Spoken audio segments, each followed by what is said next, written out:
Assalamualaikum warahmatullahi wabarakatuh. Yang kami hormati Pak Bambang selaku WI, teman-teman semuanya. Izin kami dari kelompok 3 untuk menyampaikan hasil proposal penelitian tindakan sekolah dengan judul Penerapan Pendekatan Pembelajaran TIPEK dalam penyusunan RPP daring untuk meningkatkan kompetensi guru mata pelajaran IPS kelas 9 pada MTS Negeri Manggarai Barat tahun pelajaran 2020-2021. Bab 1 pendahuluan latar belakang. Kita tahu bahwa kualitas mutu pembelajaran sangat tergantung kepada kualitas seorang guru. Selama ini pendekatan yang dijalankan oleh guru ada dua, yaitu student-centered dan teacher-centered approach. Namun kedua pendekatan ini benar-benar cukup. Apalagi di masa pandemi COVID dengan pembelajaran daring, kita butuh sebuah pendekatan yang lebih efektif, yaitu pendekatan pembelajaran TIPEK. Aspek-aspek pembelajaran TIPEK itu berkaitan dengan technological, pedagogical, content, knowledge. Batasan masalah, subjek penelitian adalah guru IPS kelas 9 dan objek penelitian berkaitan dengan kemampuan TIPEK guru IPS. Parameter penelitian semuanya berhubungan dengan TIPEK, technological, pedagogical, content knowledge. Demikian kami kembali. Assalamualaikum warahmatullahi wabarakatuh. Di sini saya akan menindaklanjuti apa yang sudah disampaikan oleh Pak Saihu, yaitu pada bagian C, di situ ada rumusan masalah. Rumusan masalah yang harus kita teliti di sini adalah bagaimana kemampuan TIPEK guru MTS Negeri Manggarai Barat dalam menyusun RPP tahun pelajaran 2020-2021. Sedangkan pada bagian D, situ ada tujuan penelitian. Tujuan dari penelitian ini adalah untuk mengetahui sejauh mana kemampuan TIPEK guru MTS Negeri Manggarai Barat dalam menyusun RPP tahun pelajaran 2020-2021. Berikutnya di sini kita pada bagian E, manfaat penelitian. Hasil dari penelitian ini dapat memberikan manfaat, yaitu yang pertama, dapat menambah pengetahuan maupun wawasan tentang TIPEK dalam menyusun RPP untuk guru IPS kelas 9. Sedangkan yang kedua, di sini memberikan gambaran tentang kemampuan TIPEK dalam menyusun RPP dan sebagai bahan evaluasi untuk penelitian. Sekian untuk pembahasan bab pertama. Terima kasih. Selanjutnya bab 2 yaitu kajian pustaka. A. Kajian teori. 1. Guru merupakan pendidik profesional dengan tugas utama mendidik, mengajar, membimbing, mengarahkan, melatih, menilai, dan mengevaluasi peserta didik. Ini sesuai dengan Undang-Undang Nomor 14 Tahun 2005 tentang guru dan dosen. Guru memiliki tugas untuk menyampaikan materi pelajaran kepada peserta didik. Pada zaman dahulu, guru merupakan sumber belajar utama bagi peserta didik, akan tetapi dengan perkembangan iptek yang pesat, paradigma ini berubah. Sumber belajar peserta didik dapat berasal dari mana saja. Salah satu sumber belajar yang mudah didapat, murah, dan cepat adalah internet. Saat peserta didik menuliskan suatu kata pada search engine di internet, maka akan ada ribuan link yang berkaitan dengan kata tersebut akan muncul. Potensi inilah yang harus disadari oleh guru sehingga perlu dimanfaatkan secara optimal untuk mendukung tercapainya tujuan pembelajaran. Kinerja guru. Yang kedua, kinerja guru. Kinerja guru berhubungan dengan kegiatan guru dalam proses pembelajaran, meliputi perencanaan pembelajaran, pelaksanaan pembelajaran, dan penilaian hasil pembelajaran. A. Perencanaan pembelajaran. Perencanaan pembelajaran merupakan salah satu kompetensi pedagogik yang harus dikuasai oleh guru. Kompetensi ini mencakup identifikasi kebutuhan, perumusan kompetensi dasar, dan penyusunan program pembelajaran. Langkah dalam perencanaan pembelajaran adalah mengidentifikasi kebutuhan peserta didik.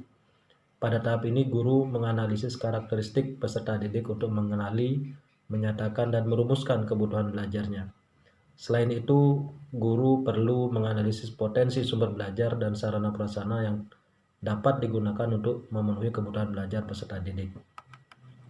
Setelah mengidentifikasi kebutuhan peserta didik, guru perlu mengidentifikasi kompetensi-kompetensi yang harus dicapai oleh peserta didik melalui pembelajaran. Kompetensi ini nantinya dijadikan sebagai tujuan pembelajaran. Kemudian guru harus menyusun program pembelajaran. Menyusun program pembelajaran dituangkan dalam bentuk RPP. Rencana pelaksanaan pembelajaran merupakan rencana kegiatan pembelajaran tatap muka untuk satu pertemuan atau lebih.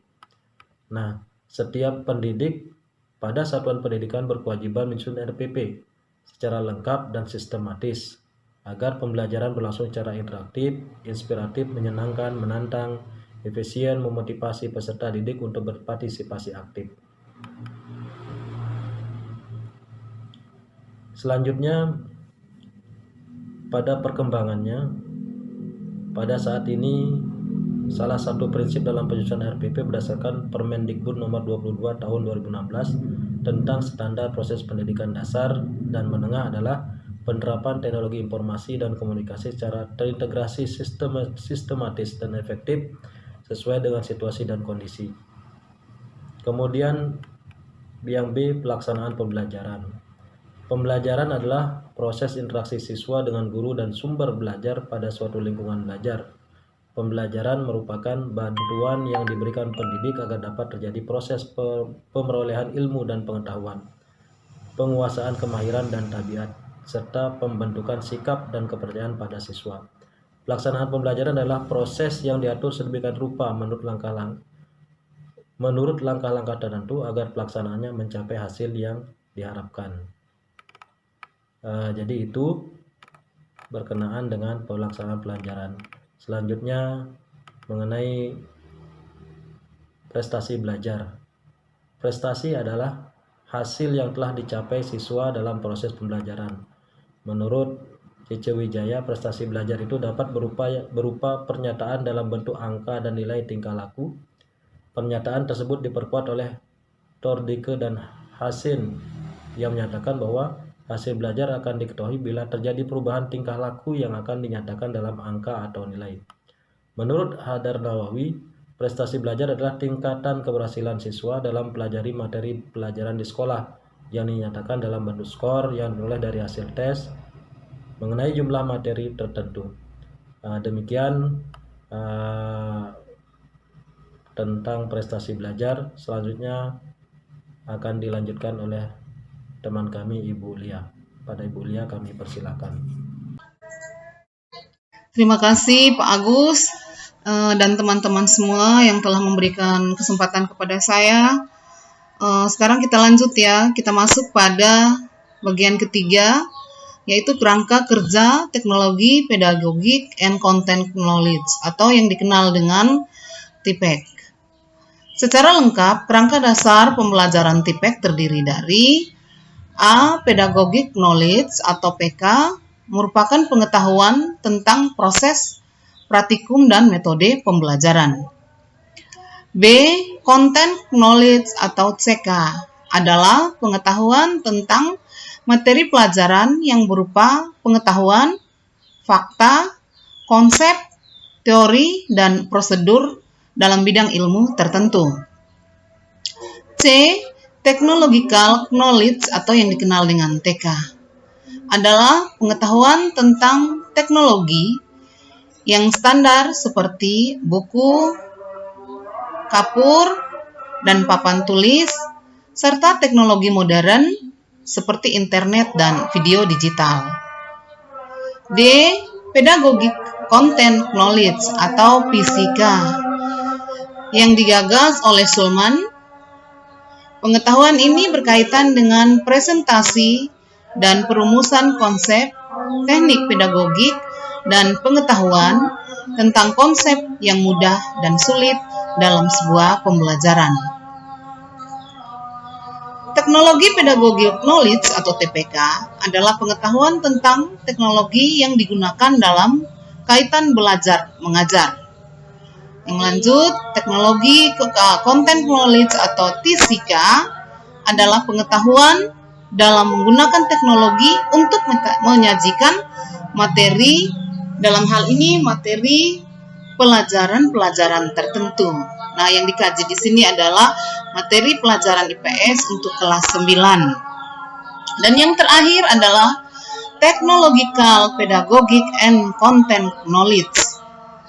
Nah, yang dikenal dengan pendekatan pembelajaran TPEK adalah pengetahuan tentang integrasi ketiga komponen tadi, pedagogik, konten, dan teknologi dalam proses pembelajaran. Kohler dan Mishra. Berikut bagian B, kerangka berpikir. Pada abad 21, pada saat ini ya khususnya, kita sudah harus bisa menerapkan pembelajaran TPEK. Kemudian ada juga pembelajaran yang disebut dengan active knowledge sharing. Nah, ini meliputi critical thinking, bisa berkreatif, inovatif, kemudian ada kolaborasi, kemudian sharing experience berupa pengalaman-pengalaman berharga yang bisa dibagi, yang bisa di-sharing, serta pengetahuan-pengetahuan yang bisa kita gali, kemudian kita bagikan kepada peserta didik dalam kehidupan dan pembelajaran mereka selanjutnya. Baik, terima kasih Bapak Ibu, teman-teman semua. Itu tadi pembahasan untuk bab 2. Saya melanjutkannya dari Pak Agus. Terima kasih. Sekarang kita lanjut dengan pemaparan berikutnya, yaitu bab 3, metode penelitian. Untuk bab 3, kami berikan kesempatan kepada teman kami, Ibu Catur dan Pak Abdul Wahab, untuk mempresentasikannya. Silakan dipresentasikan. Demikian, wassalamualaikum warahmatullahi wabarakatuh. Bapak Ibu yang saya hormati, selanjutnya pada bab 3, metode penelitian. A. Subjek, lokasi, dan waktu penelitian. Subjek penelitian, siswa kelas 9 pada Madrasah Sanawiyah Negeri Manggarai Timur. Lokasi penelitian, MTSN 1 Manggarai Timur. B. Waktu penelitian. Penelitian dilaksanakan selama 2 siklus. Siklus pertama dilaksanakan pada bulan Mei, minggu pertama, sampai dengan minggu kedua. Siklus kedua dilaksanakan pada bulan Juni, minggu ketiga, dan keempat. C. Teknik pengumpulan data. Menggunakan teknik wawancara dan penyebaran angket. D. Teknik analisis data dengan mengumpulkan data, menganalisis data, dan mengolah data. E. Jadwal PTS. F. Daftar pustaka. Assalamualaikum warahmatullahi wabarakatuh. Bapak Ibu yang kami hormati, izinkan saya Abu Bakar Abdul Wahab, asal sekolah dari Madrasah Sanawiyah Negeri 1 Alor, akan menyampaikan lanjutan daripada presentasi resum kami terkait dengan penelitian tindakan sekolah dari kelompok 3 Angkatan 1 Diklat Calon Kepala Madrasah tahun 2021. Bapak Ibu yang kami hormati, terkait dengan RPP dalam pelaksanaan penelitian tindakan sekolah yang dari kelompok kami adalah yang pertama adalah terkait dengan rencana pelaksanaan pembelajaran. Materi pelajaran, mata pelajaran adalah dan identitas dari sekolah MTS Negeri 1 Manggarai dengan mata pelajaran yang menjadi titik sasarannya adalah pelajaran biologi pada kelas 9 semester ganjil dengan alokasi pertemuan adalah alokasi waktu adalah 2 jam pelajaran atau 2 kali pertemuan. Kemudian tujuan pembelajaran adalah menjelaskan komponen kimiawi penyusunan sel. Sebagai lanjutannya adalah kegiatan pembelajaran. Kegiatan pembelajaran yang dilakukan adalah yang pertama adalah pendahuluan dengan deskripsi kegiatannya adalah mengucapkan salam pada seluruh siswa melalui WhatsApp.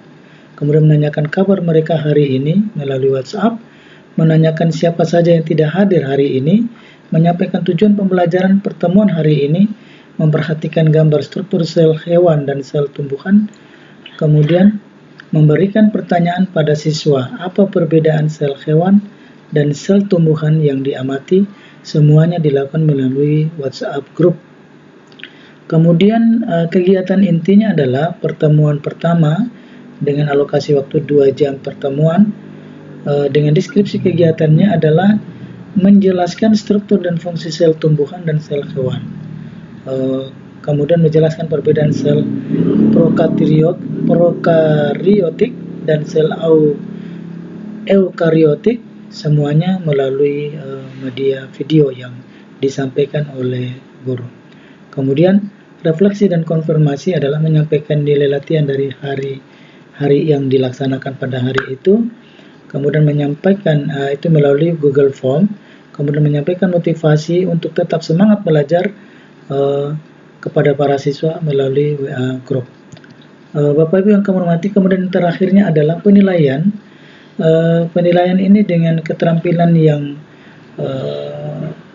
dilakukan adalah melalui portofolio, yaitu lembar kerja peserta didik, dengan melalui praktiknya adalah pengamatan sel, dengan titik sasarannya adalah sikap, disiplin, tanggung jawab, dan kerjasama. Kemudian pengetahuannya adalah tes tertulis, yaitu pilihan ganda.